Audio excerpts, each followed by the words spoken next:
lagu ini bisa KKR regional, daftaran terakhir malam ini gitu. Oke, mari kita masuk di dalam doa sebelum kita merenungkan firman Tuhan.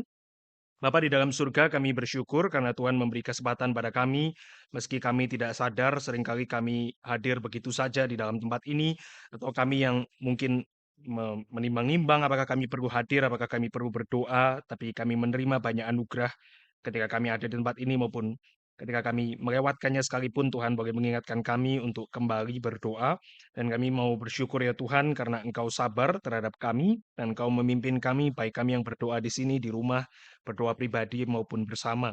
Tuhan kiranya boleh disenangkan di dalam kehidupan doa anak-anak Tuhan. Seberapa tidak sempurnanya kami serahkan pada Tuhan, kiranya Tuhan berkenan. Di dalam nama Tuhan Yesus kami berdoa dan mengucap syukur. Amin. Saudara, saya ingin mengajak kita berkenalan pada teman saya, dan saya kira juga pasti adalah teman Anda, yaitu seorang Greek goddess, seorang dewi Yunani yang namanya adalah Feme. Boleh ditayangkan di dalam slide. Feme adalah teman baik saya, dan Feme saya kira juga adalah teman baik Anda, saudara. Di dalam mitologi dari Romawi, maka Feme juga dikenal sebagai Fama, saudara. Ya, ini slide tadi bisa, sekarang nggak bisa, saudara. Nah, ini Feme, Fama. Dia adalah dewi yang kita bisa sebut our old buddies, ya, teman lama kita.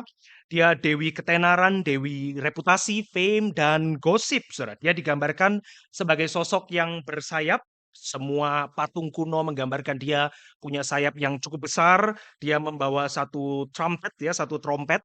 Dia membawa juga berbagai, kalau di dalam patung yang lain, berbagai baju yang indah. Jadi dia itu setiap kali dia terbang, mampir kemana, memberitakan apa, dia digemari orang-orang di sana.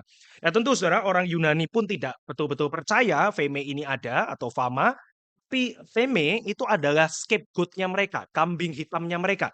Setiap kali mereka keceplosan mengatakan sesuatu yang buruk, mereka akan mengatakan, wah ini ulah Dewi Feme, ini ulah Feme, ini ulah daripada permainan para dewa dan dewi itu. Kami ceplosan, kami mengatakan sesuatu yang kami tidak seharusnya katakan. Ini karena Feme, mereka menggunakannya sebagai kambing hitam di dalam percakapan mereka. Feme bersama dengan Hermes, bukan Hermes tas Anda, Hermes yang lain, saudara, adalah dua yang sering bekerja sama sebagai the messenger of the gods. Pembawa berita dari para dewa. Mereka kemana-mana menyebarkan berita-berita yang penting itu. Sebagai scapegoat, saudara, Feme itu berhasil menopang kebudayaan Yunani pada masa itu. Percakapan mereka menjadi smooth, karena ketika mereka salah mengucapkan sesuatu, mereka punya sosok yang akan disalahkan untuk apa yang mereka katakan. Berbeda, saudara, dengan salah satu bagian dari Matius pasal 12 ayat 36. Saudara boleh melihat di dalam slide Matius pasal 12 ayat 36, dia mengatakan satu ayat yang mengerikan, saudara, bukan ayat tentang penghakiman yang di Wahyu misalnya, tetapi ayat yang mengerikan karena kita mungkin membayangkan, saudara, apa yang akan terjadi pada kita jika ayat ini ditafsirkan secara harafiah, saudara. Tapi aku berkata kepadamu, setiap kata sia-sia yang diucapkan orang harus dipertanggungjawabkannya pada hari penghakiman, saudara. Konteksnya adalah di Matius pasal 12, kalau Anda membaca satu perikop yang panjang, itu yang sering disebut sebagai perikop Yesus dan Beelzebul. Dia mengusir roh jahat, kemudian orang-orang yang tidak suka pada Yesus, orang Farisi, orang-orang beragama itu, dia mengatakan, oh dia pasti mengusir setan yang merasuki orang ini dengan kuasa dari penghulu malaikat, penghulu iblis, yaitu Beelzebul.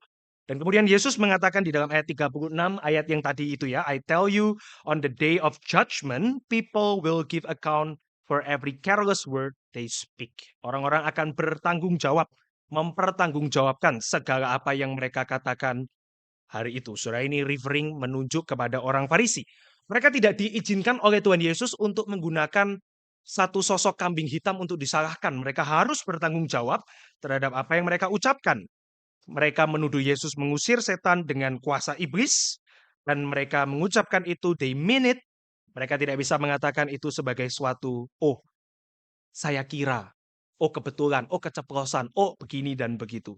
Saudara, gosip pada hari ini adalah sesuatu yang ya mungkin kita tidak pernah kaitkan pada Dewi Yunani tadi, kita tidak percaya itu ada dan memang tidak ada.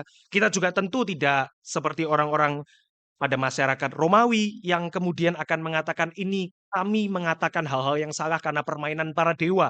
Kita sadar dengan ucapan kita, dan kita tahu bahwa ucapan itu berbahaya, bahkan Anda tidak perlu menjadi seorang Kristen untuk mengamini bahwa ucapan itu bisa berbahaya, tetapi kita seringkali mempermainkan ucapan di dalam apa yang kita sebut sebagai gosip, Saudara. Gosip adalah, Anda boleh melihat dalam slide suatu definisi singkat, gosip adalah sebuah obrolan, suatu casual word, suatu percakapan casual, percakapan santai, atau desas-desus kosong mengenai urusan pribadi atau orang lain. Dia diceritakan seringkali atas nama kebenaran atau sesuatu yang belum bisa dipastikan. Saudara, berbagai rupa gosip dalam slide berikutnya adalah seperti ini, Saudara. Sebagian gosip adalah suatu betul, adalah suatu fakta. Fakta beneran, Saudara, a fact, suatu fakta. Tapi kadang-kadang gosip itu kemudian bukan fakta, dia adalah fun fact, Saudara. Istilah yang saya berikan untuk kayaknya sih fakta. Ini antara fake dan fact, Saudara, antara palsu dan fakta kebenaran. Kadang-kadang gosip itu yang kita ya miliki kadang-kadang juga memang betul adalah sebuah fitnah, sebuah slander. Dan tidak jarang, Saudara, di dalam kehidupan gereja, gosip itu juga perhatian, Saudara. Kita katakan sebagai suatu bentuk perhatian, suatu bentuk concern yang kita miliki terhadap orang lain, terhadap sesuatu, terhadap pelayanan, terhadap suatu bidang ataupun lainnya, Saudara. Dan ini adalah berbagai rupa daripada gosip dan bedanya adalah tipis. Tidak ada satupun orang yang bisa mengatakan dengan pasti bahwa orang itu tidak bermaksud baik, tapi bermaksud buruk, Saudara. Kita tidak bisa tahu pasti isi hati orang. Kita mungkin bisa tahu, oh ini fakta. Oh ini bukan fakta atau belum diuji. Oh ini beneran bohong. Kita mungkin bisa tahu, tetapi yang terakhir, Saudara, kita tidak bisa tahu mana perhatian dan mana fitnah, fakta, dan segala sesuatu yang lain. Itu akan bercampur aduk menjadi warna yang baru dan kita tidak bisa memisahkannya. Itu sebabnya, Saudara, di dalam kebudayaan tadi, fame itu begitu cepat. Dia begitu cepat dengan sayap yang besar, dia akan pergi kemanapun, orang suka, dan tidak bisa dia itu diikat, Saudara. Dia tidak bisa digenggam. Karena dia akan segera pergi dan menyuarakannya di tempat yang lain. Itu adalah gosip, Saudara. Berbagai rupa gosip dengan perbedaan yang tipis. Di dalam kehidupan Anda dan saya, itu akan seperti slide berikutnya. Kita mendengar sesuatu dari entah orang tertentu, entah kelompok tertentu, entah kabar burung gitu ya. Little birdie orang katakan, suara entah dari mana, pokoknya kedengeran. Entah kita tidak sengaja nguping atau kita memang nguping, tidak tahu apakah itu rapat pengurus atau rapat choir misalnya, tidak tahu apakah itu KTB atau PA, atau Anda duduk di persekutuan doa dan belakang Anda ngomong sesuatu, membicarakan sesuatu, Anda mendengar itu dari apapun, Saudara. Dan kemudian Anda mengatakan di dalam pikiran, oh, this is something interesting. Ini sesuatu yang menarik. Ini sesuatu yang bisa disimpan, ya, kalau cuman sekedar ngomongin harga cabai, Saudara nggak akan ulang. But when it's something interesting, ketika itu sesuatu yang menarik, maka itu akan diulang, kadang dibumbui, Saudara. Dan bumbu itu bisa pas, bisa kurang pas, Saudara. Kalau kurang pas berarti Anda penggosip yang kurang bijaksana, Saudara. Kalau pas, Anda adalah penggosip yang bijaksana, bumbunya tepat, asinnya pas, manisnya pas, dan lain sebagainya, Saudara. Dan kemudian kita selalu menutup dengan yang keempat. Setelah kita bergosip, kita bilang, jangan bilang-bilang ya, ngomong dewe gitu ya. Bicara antara kita saja. Ya, belum tentu, Saudara, bahwa 4 langkah ini sesuatu yang sepenuhnya buruk, tergantung konteks. Nanti kita akan lihat di akhir. Tapi kita bisa mengatakan bahwa langkah-langkah ini kita semua pernah lakukan, Saudara. Entah kita berhenti di yang pertama, kedua, ketiga, atau yang keempat, Saudara. Atau kita mengulangnya sebagai rutinitas favorit. Tapi Saudara, saya kira kita tidak perlu mengatakan betapa gosip itu bisa berbahaya. Saya kira kita semua di ruangan ini meyakini dengan pasti, kita bahkan mengaminkan bahwa suatu ucapan yang diucapkan dengan gegabah, buruk, itu bisa sangat berbahaya, Saudara. Tapi seberapa berbahayanya? Seberapa besar dampak dari gosip? Seberapa besar dampak dari rumor? Entah itu suatu kebenaran yang kita salah ucapkan, entah itu sesuatu yang tidak pasti, entah itu adalah betul sebuah fitnah kita lakukan dengan sengaja atau kita mengulang fitnahan orang yang kita dengar, atau betul itu adalah suatu bentuk perhatian, seberapa berbahayanya gosip, Saudara. Berbahaya sudah pasti, tapi seberapa berbahaya? Saudara, saya simpulkan beberapa poin di dalam renungan pada malam ini.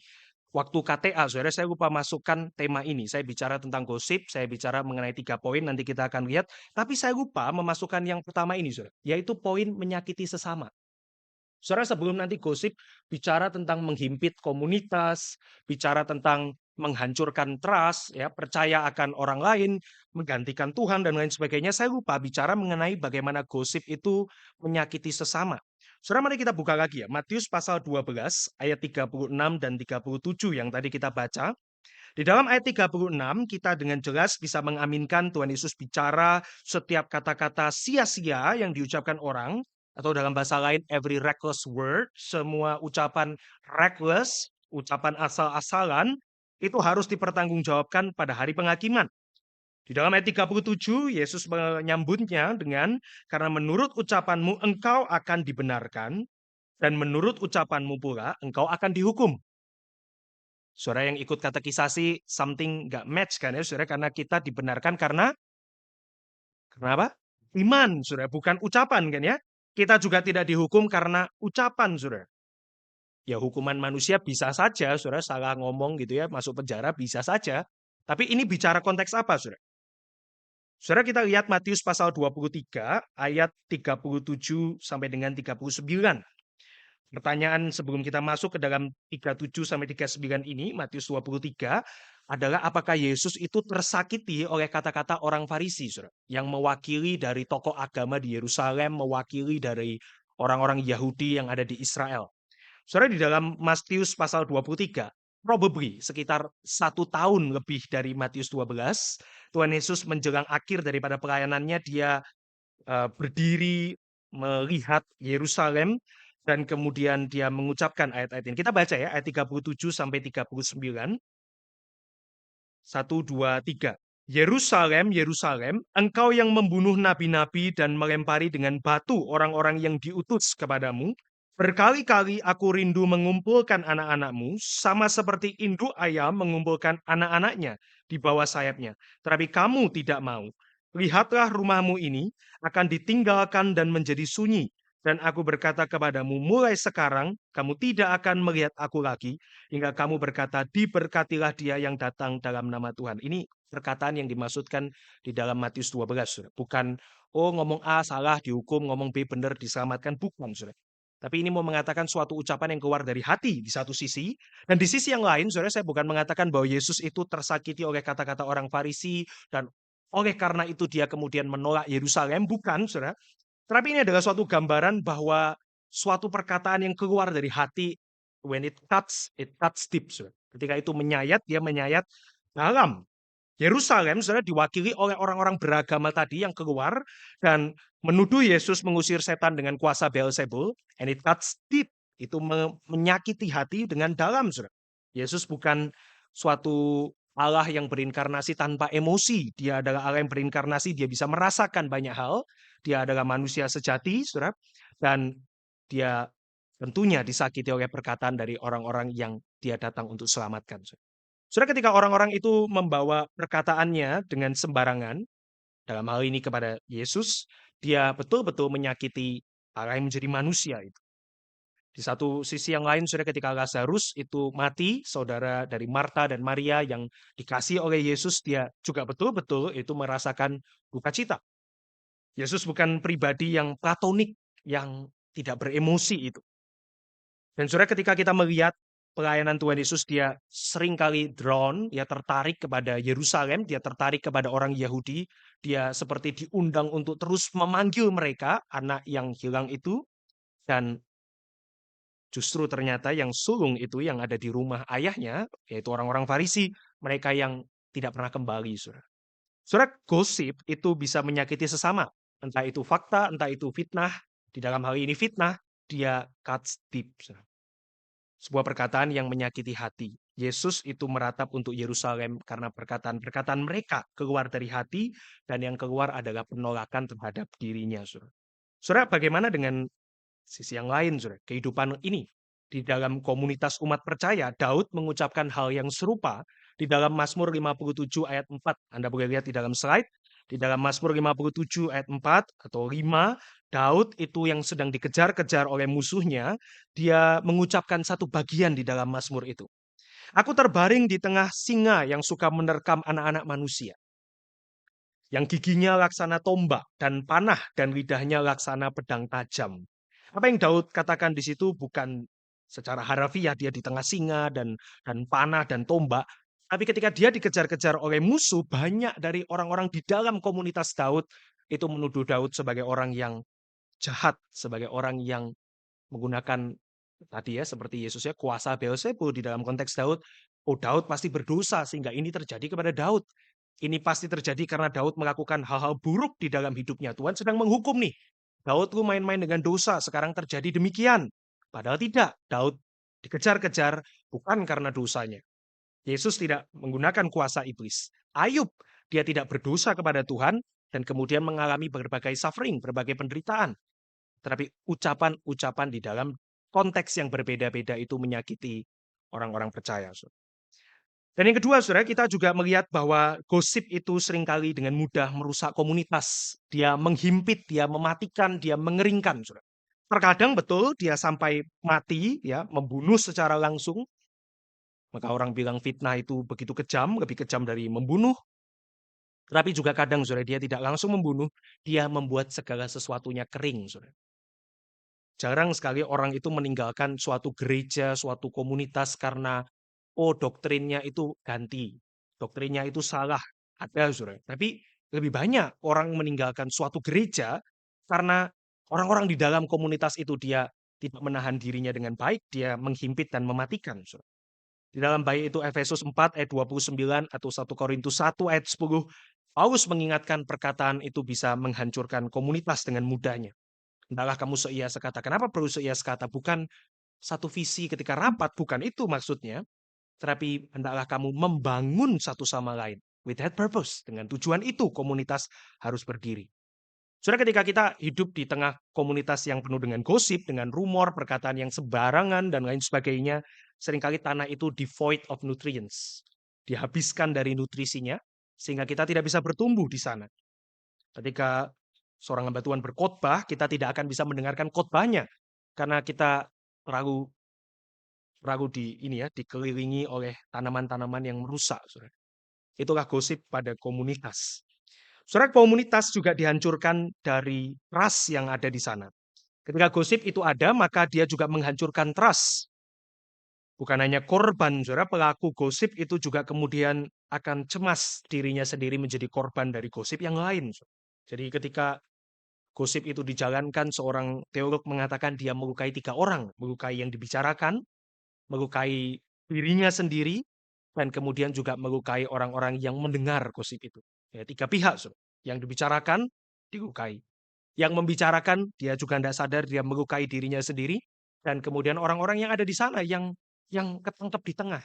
Entah itu orang polos, entah itu orang yang suka menonton pertandingan. Saudara. Tapi gosip itu menghancurkan trust. Komunitas itu akan kehilangan rasa percaya.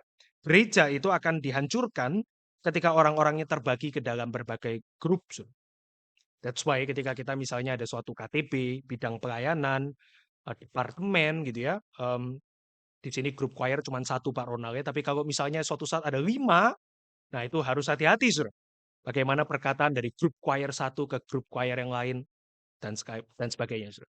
Saudara, saya datang dari gereja yang grup choir-nya ada 7. And it's interesting, Saudara, karena ya kemudian siapa ikut kelompok siapa itu luar biasa seperti golongan Apolos, Paulus, dan Yesus itu ya. Tapi ini golongan choir ranting apa mereka sebut begitu. Jadi itu benar-benar sesuatu yang happening ya. Kita cukup diberkati karena kita gereja yang lebih kecil, grup choirnya cuma 1 ya. Lu susah senang telan dewe di situ gitu kan ya. Tapi di tempat-tempat yang lain ada Saudara.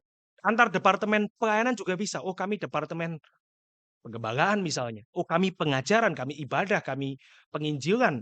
Pelayanan siapa yang lebih penting? Pelayanan siapa yang harusnya menarik ini katekisan yang baru? Which is di sini sudah tidak ada katekisan yang baru, ada Pak Erik dan istri, tapi sisanya tidak ada, sudah. Oh, ada Bu juga 1, tapi kemarin banyak kan ini sekarang ya gone, saudara. Memang kalau diwajibkan itu beda ya. Tapi saudara kita bisa lihat ya, di dalam komunitas tertentu ketika ada, oh ini pelayan-pelayan baru nih, tunas muda, hijau, masih segar. Wah, itu departemen-departemen bisa rebutan. Saudara. Kalau kita di sini nggak ada yang direbut. Semua diserahkan ke ibadah dulu gitu misalnya, tapi di tempat yang lain bisa. Dan kemudian akan muncul omongan, "Oh kita pelayanan lebih baik di sini misalnya, oh pelayanan di sana tidak lebih baik, oh ikut saja kelompok saya, oh ikut saja di departemen ini, oh masuk kelas saya, masuk grup saya." Dan itu bisa dihancurkan dengan mudah, Saudara. Dan berbagai macam contoh yang lain, tapi saya kira Saudara pasti pernah mengalami Anda mempertanyakan trust antara orang atau kelompok karena ucapan, Saudara. Saudara, yang terakhir, Saudara, dari dampak buruk dari gosip adalah dia menggantikan Tuhan. Ini yang menurut saya paling parah, Saudara. Pada akhirnya gosip itu menggantikan our trust to God kepada trust kita pada apa yang kita dengar, Saudara. Kita akan lebih digerakkan, kita akan lebih tertarik, kita akan lebih menyukai, kita akan lebih mencari itu, kita akan ke gereja untuk spill tea yang terbaru, Saudara. Spill the tea yang terbaru. Kita tidak tertarik dengan eksposisi firman Tuhan, kita akan lebih tertarik dengan apa sih berita terbaru minggu ini, Saudara. Kadang-kadang, Saudara, karena saya khotbah kadang nggak di sini gitu ya, juga di tempat yang lain, waktu saya balik pun saya juga begitu, saya tanya ke misalnya Ko Mike gitu ya, hari ini nggak ada di sini, "Ada apa yang baru di Geraha?" Atau misalnya saya nggak ikut evaluasi choir, pertanyaan saya adalah, "Apa yang dibicarakan di choir?" Saya tertarik, bukan karena saya pengen choir, it won't happen gitu ya. Bukan karena saya tertarik dengan, oh perkembangan pelayanan dari tim choir, Pak Ronald, Bu Maria, dan lain sebagainya. Tapi karena saya nggak mau miss, saya nggak mau miss, siapa tahu ada perkelahian terbaru misalnya gitu ya, harus harus direkam. Mengapa, Saudara? Kadang-kadang ya bukan karena ingin memfitnah orang di sana, kita itu lebih tertarik dengan cerita hot yang terbaru, cerita panas terbaru, dari pelayanan-pelayanan kita. Saudara, kita bisa jatuh di dalam berbagai macam ini ya, berbagai macam ketertarikan terhadap cerita-cerita yang lain, yang bukan adalah firman Tuhan. Secara psikologi, Saudara, ini mengapa kita bergosip adalah karena kita pengen kontrol sosial, Saudara. Ya, slide berikutnya. Kita pengen kontrol sosial, kita ingin tahu tempat kita di dalam strata sosial, kita pengen tahu tempat kita di gereja, kita pengen tahu tempat kita di komunitas kita pengen tahu tempat kita di mana-mana, Saudara. Di kampus, di kerjaan, dan lain sebagainya. Tapi secara psikologi saya nggak bisa bicara banyak, Saudara. Dari Alkitab, itu bukan cuma kontrol sosial, tapi sebuah cinta akan diri, Saudara. Sebuah cinta akan diri. Kita pengen membuat diri kita terlihat lebih baik, ya. Kita lebih dibutuhkan, kita lebih diinginkan, kita lebih bisa menolong mungkin ya, dalam pengertian kita sendiri. Dan Alkitab berulang kali bicara bahwa semua yang buruk keluar dari perbendaharaan hati. Dan kemudian kejahatan itu sudah ada di dalam hati, Saudara. Ini suatu hal yang kita boleh terus ingat ya, mengapa kita bergosip. Thomas Manton, seorang Puritan, dia mengatakan di dalam kutipan ini, kita pada akhirnya ingin merusak, tanda kutip, Saudara, nama baik dari orang lain supaya kita bisa mendapatkan pujian bagi diri kita sendiri. Saudara, kita bisa sangat ya sangat kita mungkin merasa ini bukan kita ya, tapi kita bisa saja melakukan ini, Saudara, karena kita pengen lebih lebih tinggi gitu ya. Saudara, sebetulnya treatment-nya sederhana ya, meskipun sulit. Kita perlu mengaku dosa kita perlu mengadakan pengakuan dosa, kita perlu mengakui ini adalah masalah kita semua, kita perlu mengakui bahwa Tuhan membenci kekejian ini, kita perlu mengakui bahwa kita memerlukan pertolongan Tuhan di dalam hal yang kita semua turut bersalah, Saudara. Saudara boleh lihat di dalam slide ya, berikutnya. Ini mungkin yang seharusnya kita perlu lakukan, Saudara, ketika kita mendengar dari entah itu orang lain atau kelompok atau sesuatu, kita perlu bertanya kenapa saya dengar ini? Entah sengaja, entah tidak sengaja, entah diberitahukan kepada kita. Kenapa saya mendengar ini? Kenapa saya perlu tahu hal ini? Dan ketika kita mengatakan suatu hal yang kita dengar itu menarik, kita perlu tahu kenapa bagi saya ini menarik, Saudara. Karena apa yang menarik buat kita itu menunjukkan apa yang ada di dalam hati kita. Kenapa kita tertarik terhadap sesuatu yang kita dengar? Kenapa kita itu pengen tahu lebih? Ya bisa saja, Saudara, karena memang kita perlu tahu. Bisa saja gitu ya, kita memang perlu tahu, kita harus tahu, itu adalah bagian dari pelayanan kita perlu mengerti, kita memang kadang perlu tahu, Saudara. Tapi ketika kita mau mengulang, dan kadang dibumbui tadi, kita harus bertanya, haruskah saya keep atau kepada siapa dan bagaimana saya sampaikan ini, Saudara. Ini bukan cuman kepada orang yang tepat, tapi juga cara yang tepat, mungkin di waktu yang tepat, Kita perlu bertanya, apakah kita harus keep itu karena kita perlu tahu, oke, kita keep, atau kepada siapa kita kemudian harus sampaikan. Misalnya suatu hal yang betul-betul memang kita perlu tanggapi. Dan yang keempat, sudah saya tambahkan di sana suatu food for thoughts ya. Seringkali kita itu kalau bercerita kepada orang yang tepat, kita tidak perlu bilang, jangan bilang-bilang, sudah. Kalau kita memang ngomong kepada orang yang tepat. Karena dia juga akan tahu bagaimana harus ya mengurus hal itu. Saudara tentu ada konteks-konteks lain ya, misalnya kita tidak tahu itu suatu apa ya, kita misalnya cerita pribadi mungkin kita bisa saja bilang, jangan bilang-bilang ya. Tapi saudara kadang-kadang kita perlu dalam hal yang lebih serius, kita perlu melakukan extra effort untuk memastikan pertama-tama our spirituality itu lurus ya. Dan kemudian kita nggak merusak spiritualitas dari orang lain, saudara. Seringkali saudara saya kira berhenti di nomor 2 ya. Belum tentu harus ke nomor 3, apalagi ke nomor 4, saudara. Kita berhenti di nomor 2, kenapa bagi saya ini menarik, saudara. So, saya pengen tutup dengan Yakobus pasal 5 ayat 16. Yakobus pasal 5 ayat 16 mengatakan, therefore confess your sins to one another. Kenapa ya nggak confess to God saja ya? Kenapa perlu confess to one another, pada satu sama lain? Oh, karena dilanjutkan ternyata, karena kita harus pray for one another.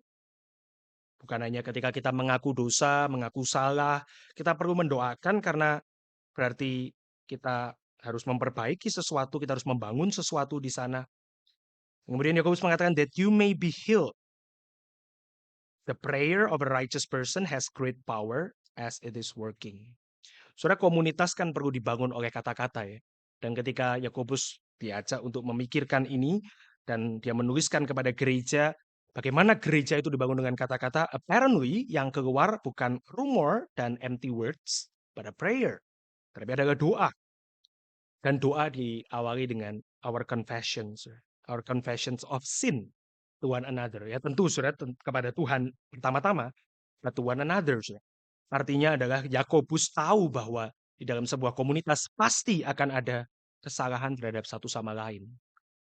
But confess your sins to one another, saling mengaku, and pray for one another that you may be healed. Hari ini kita akan banyak berdoa untuk gereja, khususnya orang-orang yang di dalam gereja. Seringkali kita concern kepada pertumbuhan, entah itu jumlah, entah itu bangunan, entah itu pelayanan, perluasan ini dan itu.